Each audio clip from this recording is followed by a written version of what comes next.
one they will not be able to meet. We saw James Orengo, who was co-chair of that Parliamentary Select Committee, raise the red flag and say that the Jubilee administration is sabotaging that process with the delay he said that there was with signing of the law. And also, he also said that the government printer had not printed those particular laws, which also, he argued, pointed to the same frustration in that particular process. He also accused the president of not convening a meeting with the AG and the SRC to be able to come up with that send-off package and mechanism by which the commissioners would exit office. On the other hand, today, new developments on the same front. The National Assembly Speaker, Justin Muturi, is saying it is the SRC that are yet to be able to put up the measures that are supposed to be put together to allow for the same. And Gatundu South MP, that is Moses Kuria, on the other hand, says that process is dead, that Kenyans will go to the next elections with the IEBC as currently constituted. So, tonight, on our Saturday night poll, we are asking you, do you agree with Jim, who was co-chair of that select committee, that the Jubilee administration is tactfully delaying the replacement of the Isaac Hassan team? So do you agree with that claim? One that was made by the co-chair of the Joint Select Committee, of course, Orengo representing the CORD side, that the Jubilee administration is tactfully delaying the replacement of the Isaac Hassan team. Talk to us tonight. We'd like to hear your thoughts at KTN News, at KTN Kenya. Tweet me directly at Sophia Wanuna as well. You can also send in a message for free. 22155 is where you can reach us as well. Let's have a look at our top stories tonight.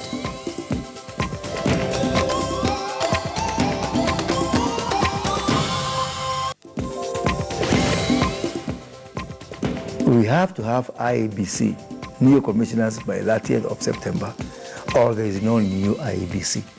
So as a country, that's a big elephant in the room. Speaker Muturi raises the red flag on stalled IEBC reforms as Kuria says the process is dead. Sikuenda. Me, I know that the only way you can leave your party is to resign your seat. D. Tuama misleader Babu. Funyula MP now swears he's in ODM to stay. Nataka niambie Gaiseri awache kutisha watu kusema ati anataka kutustaka. Anatustaka tumefanya kazi gani? Mwambie Matiang'i afuate sheria. Vice Chancellor ya Moi University lazima iwe Professor Kosgei. Now North Rift leaders dare Kaiseri to arrest them as they stand by Professor Isaac Kosgei. The burden of multi-drug resistant tuberculosis and what it means for you.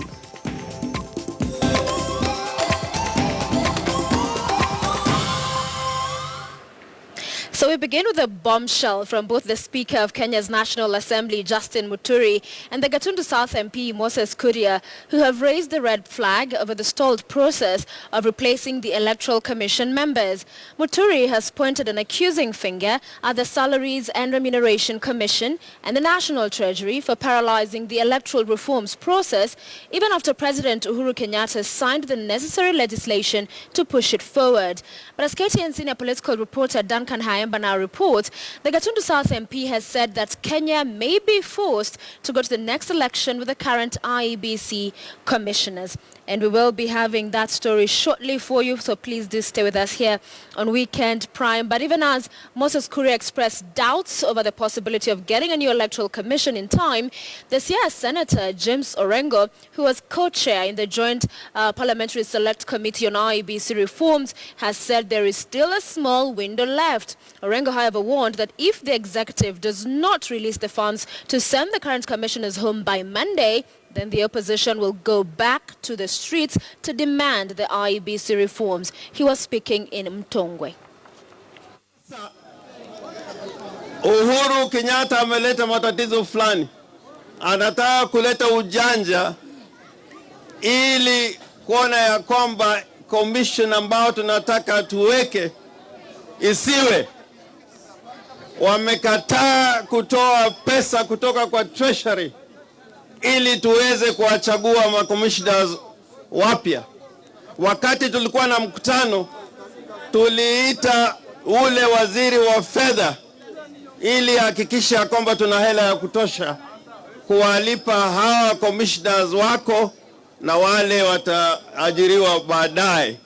Kwa hivyo tunampatia Uhuru onyo ikifika juma ijayo, akikosa kuwapatia watu wa treasury pesa ya kuwapeleka wale commissioners nyumbani, tutawarudisha pale pale ile vita ambayo tunazoea kupiga. So remember our Saturday night poll tonight. We are asking you off of those stories whether you agree with him, that is James Orengo, that the Jubilee administration is tactfully delaying the replacement of the Isaac Hassan team.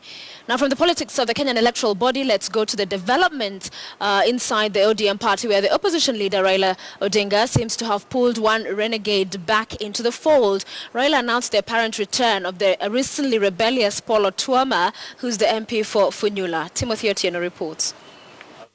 Say your name and you sit down. The ODM party leader was at it again, this time using the burial of former Harambee Stars assistant coach James Sianga to advocate for a stronger party ahead of the 2017 general elections.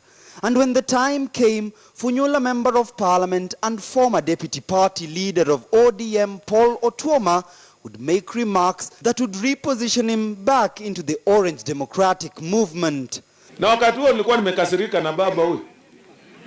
Na mtu si anakasirikanga. Lakini vitu ya nyumbani si mnakaa tena mnatatua. Hiyo si kuenda. Me, I know that the only way you can leave your party is to resign your seat.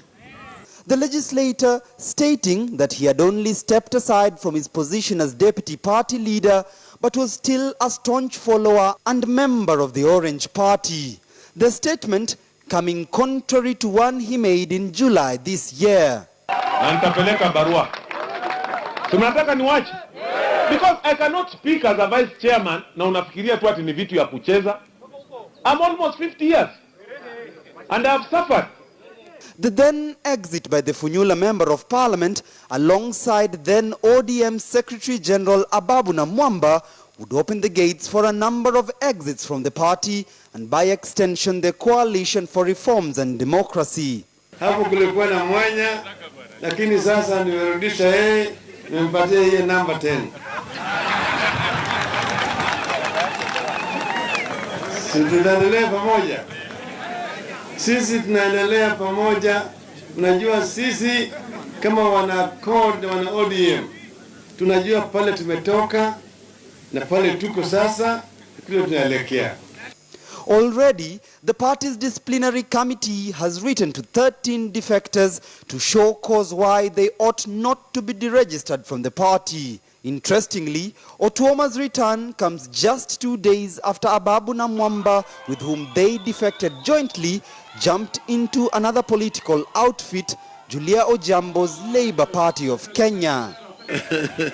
Otuoma's public declaration that he is in ODM to stay may move to strengthen the party's inroads in Western Kenya, where a majority of defections have since threatened to relegate CORD out of its political stronghold. Timothy Otieno, KTN News. To the standoff now over the Moi University Vice-Chancellor position, just a day after the Interior Cabinet Secretary Joseph Nkaiseri demanded a public apology, defiant North Rift leaders have vowed to keep pressuring both Nkaiseri and Education CS Dr. Fred Matiang'i until Professor Isaac Kosgei is given the coveted seat. Nkaiseri yesterday called on the National Cohesion and Integration Commission to demand a public apology from the North Rift leaders over their actions and utterances on the matter. Nataka niambie Gaiseri awache kutisha watu kusema ati anataka kutustaki. Anatustaka tumefanya kazi gani? Mwambie Matiang'i afuate sheria. Haenda astaki Matiang'i na awache kututisha. Kwani kotini ni ya nani? Kama anataka kutustaki tuko tayari kwenda kule kotini kujitetea. Hawache kusema ati mnafanya sijui ukabila. Ile shida ilikuwa Moi University. Ule jamaa mwenye mliona tukipiga kelele alifanya interview akawa namba 1. Si ati alipewa tu ama kwa sababu mnasikia ati kwa sababu amepewa Mluya, hapana. Kama Matiang'i unataka kupigwa pia box Kisii, jaribu kufanya yale mambo, unajaribu kuleta ukabila pale Moi University. Hatutaki ukabila. Tunajua Professor Kosgei was number 1 among the list of 3 candidates in Moi University. Nataka kuambia taifa la Kenya, Vice Chancellor ya Moi University lazima iwe Professor Kosgei. So what would you do if you and your neighbors couldn't get clean, fresh and safe water consistently? Perhaps buy it from a cart water vendor or maybe from a water bowser. Well, a group of NHC residents, which is in Langata, Nairobi County, did exactly that. The latter, I mean, and that is they bought their own water bowser to meet a growing demand within the estate. This is their story, one that scratches the surface of Nairobi's water supply and distribution crisis. Nairobi, the place that got its name from the Nairobi River, which literally means cool waters. But as Nairobi continues to grow past the 3 million strong mark, so does the demand for water. But is there really enough for everyone? The NHC Estate Langata, Nairobi is an ideal model of a gated community where development can be controlled, well-built apartments for working class that can afford them. But water, a basic commodity, becomes another headache.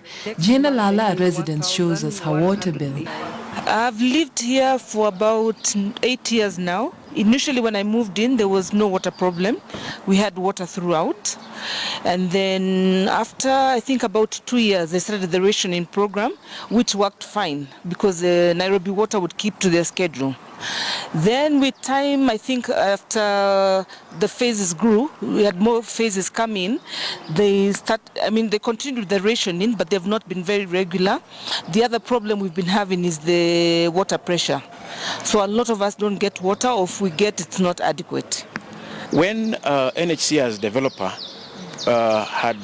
initially was selling the houses, they actually told us they were going to put boreholes and many other things that would help alleviate this problem. But that was forecast then. But up to now, nothing has been done. We sought answers from the National Housing Corporation.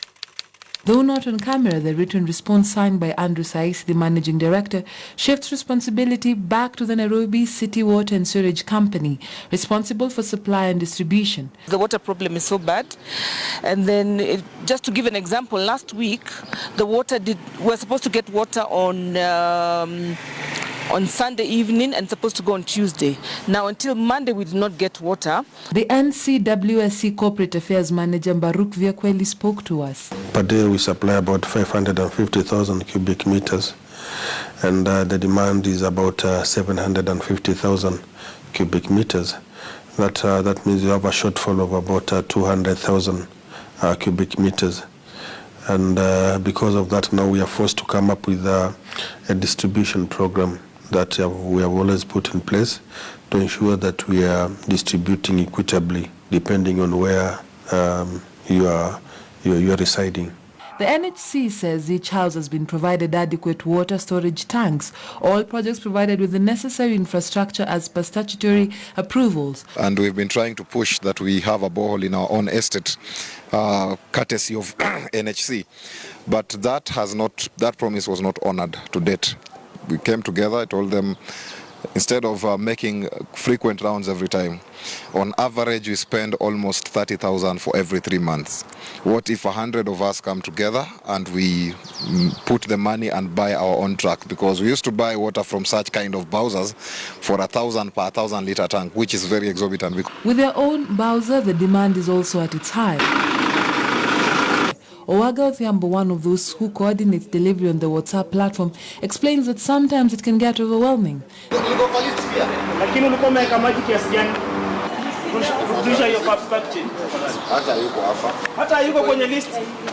have very many houses. I think we're over 4,000 people living in this estate. So 1 or 2 bowsers really does not sort the problem. We are told that the best thing that can happen in the estate is that we have a reservoir, number one, and number two, we have boreholes to supplement the supplies of Nairobi water. The NHC says in order to alleviate the water shortage occasioned by Nairobi water rationing, it has engaged a contractor to drill a borehole and erect an elevated water tank. There is no expansion, it maintains. NHC is contracting houses in phases as per the original plan and design. The status quo in Nairobi remains one where not so many people have the muscle and resources to challenge or endanger it. It's a human condition versus the system, and the supply of water cannot change if the system remains just as is. Dorcas Wangira, KTN News, Nairobi. You're watching Weekend Prime. Before we go on break, let's remind you our Saturday night's poll question tonight.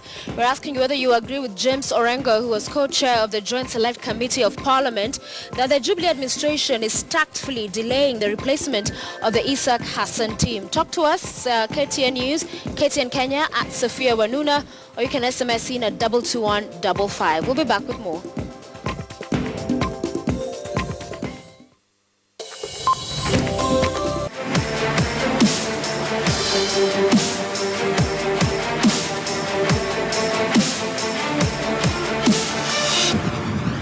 Antimicrobials should be only used to cure disease and alleviate unnecessary suffering.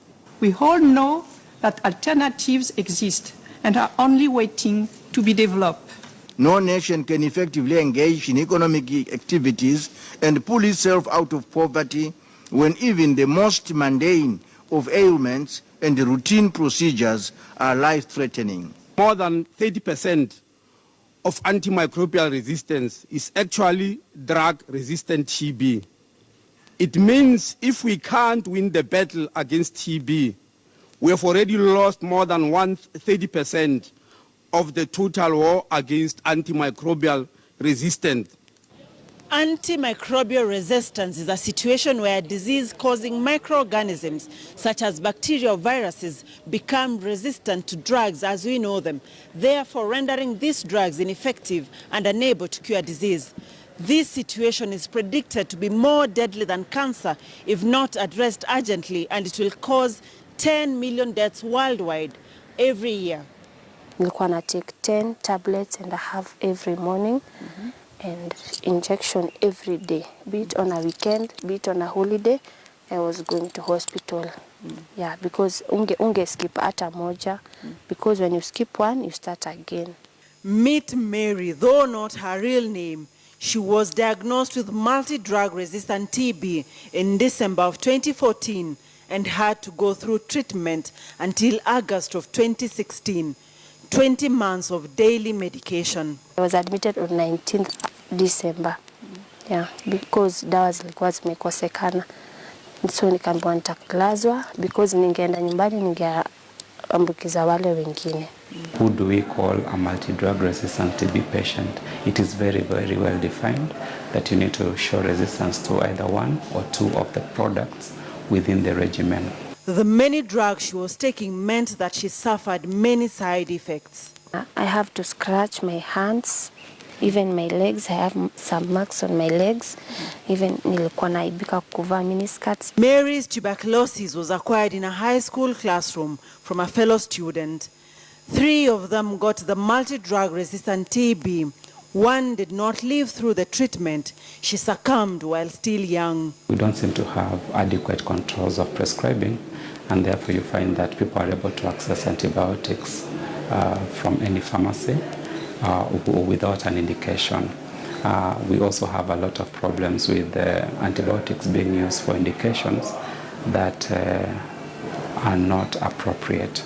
The Kenyan health system as it is contributes significantly to this situation. The health systems that are weak are mainly on surveillance, laboratory support, and also adequate specialists in infectious diseases who can be able to advise on antimicrobial use. The cost of treating any disease will be 10 to more than 100 times more costly. Think of TB. A full course of multi-drug resistant TB costs 350,000 Kenya shillings, up from 2,000 Kenya shillings. This is almost 200 times more expensive. Initially, the cost is borne by the individual patient, and therefore if you're using an antibiotic and it doesn't work in you, you as an individual will be expected to go for a much more expensive antibiotic.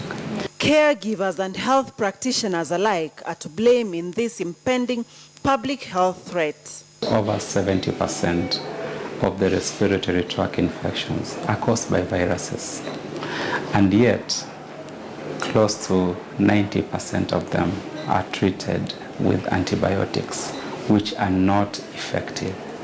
Therefore, we are utilizing antibiotics for an indication that they cannot even help. Think of any 10 people that you know of. This could be your mother, your brother, your sister, your colleague.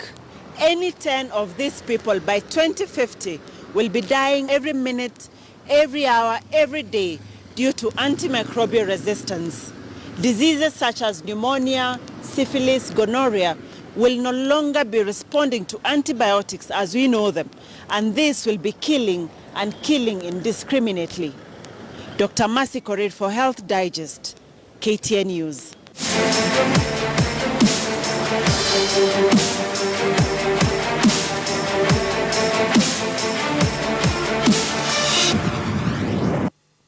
All right, before we go on break here on KTN News, you're watching Weekend Prime. A quick reminder of our question of the day, rather Saturday night's poll. Do you agree with Orengo that Jubilee administration is tactfully delaying the replacement of Isaac Hassan team? This is some of what you're saying. Karemi Senior, you say Orengo is wrong. Korea is trying to pay facts about lack of time. Orengo has a different agenda. Team Arsenal KE, you're saying even Isaac Hassan team is replaced now. It's a little too late. It should have been replaced 2 years ago. And then we have another one here from Eddie Martins Odede. Jubilee has been paralyzing electoral reform since the Okoa Kenya's days. Court has struggled for good governance. Henry Omondi Ocheng, you already have a poll result. You're saying yes, will be 49%. Nyagaya, you say yes, the process is time sensitive. The executive should take steps to fast track it, but it doesn't seem interested. One more before we go. Wycliffe Machora, definitely they're tactfully sabotaging it since they were forced to it in the first place. Stay with us here on Weekend Prime. We still have a lot in store for you, including sports news. We feel really at home. Me, I don't feel much difference when I'm in Rwanda and when I'm in Kenya. John Baptiste Gasangwa came to Kenya in 1988 to run a Rwandan parastatal that was based in Mombasa. It was a road transport parastatal, which was actually controlling and supervising all goods from Rwanda and to Rwanda through the port of Mombasa. But his job came to an end when war escalated in Rwanda in 1994. By good luck, I was with my immediate family here during that very hard period for Rwanda. He found an alternative means of income. He ventured into transport and clearing business in 1995, an area he understood well. Registering a company then, you had also to have a Kenyan partner to register. And of course, it was challenging. If you are told to get a partner in business and you don't even know which partner to choose. Guess who was Gasangwa's partner? I had to ask my plumber, a plumber who was working with us, to be the partner. And of course, I gave him shares, which he didn't pay. It was just for, of course, for registration purposes. He developed, but he also went through another business. He has become a bishop now in a church. Nowadays, a foreigner does not necessarily need a local partner as a requirement to register a company, thanks to the East African community policies.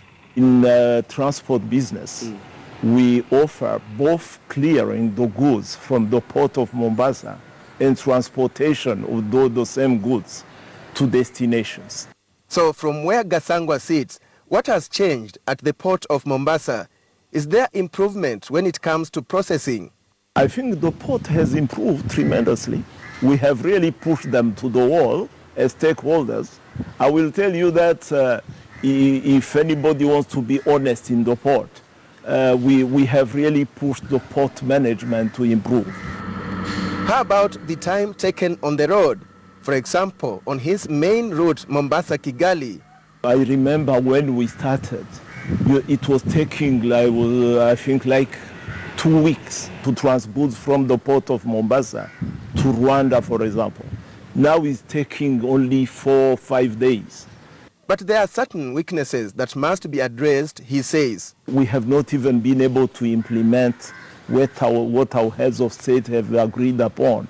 That, for example, we weigh only once for the moment, we are weighing the lorries 4 times in Kenya alone.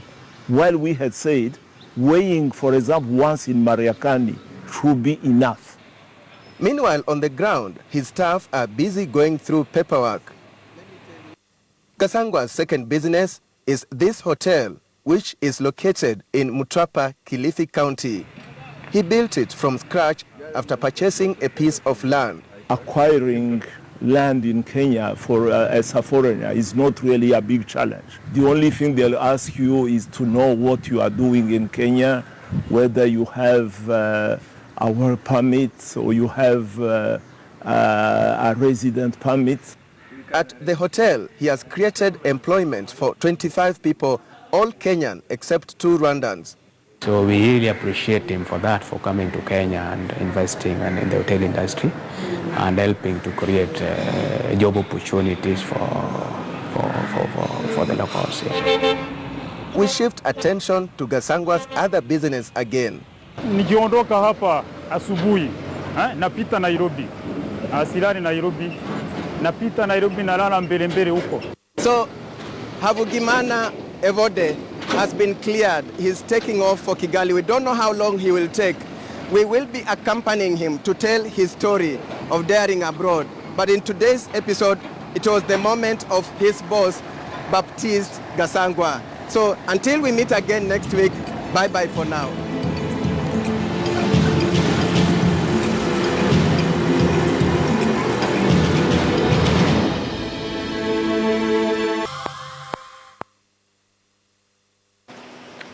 Welcome back. In sports news, Uganda are the new Africa Sevens champions. The Cranes beat Namibia 38-19 in the final played at the Kasarani Stadium here in Nairobi. Kenya finished third after being eliminated in the semi-finals by eventual winners Uganda. But still at the Kasarani Stadium, Safari Sevens bullied off with defending champion Samurai putting on a powerful show as Kenya's Shujaa won her matches as well. Robinson Okenya reports. Africa Sevens came to a conclusion at the Kasarani Stadium as the Safari Sevens kicked off.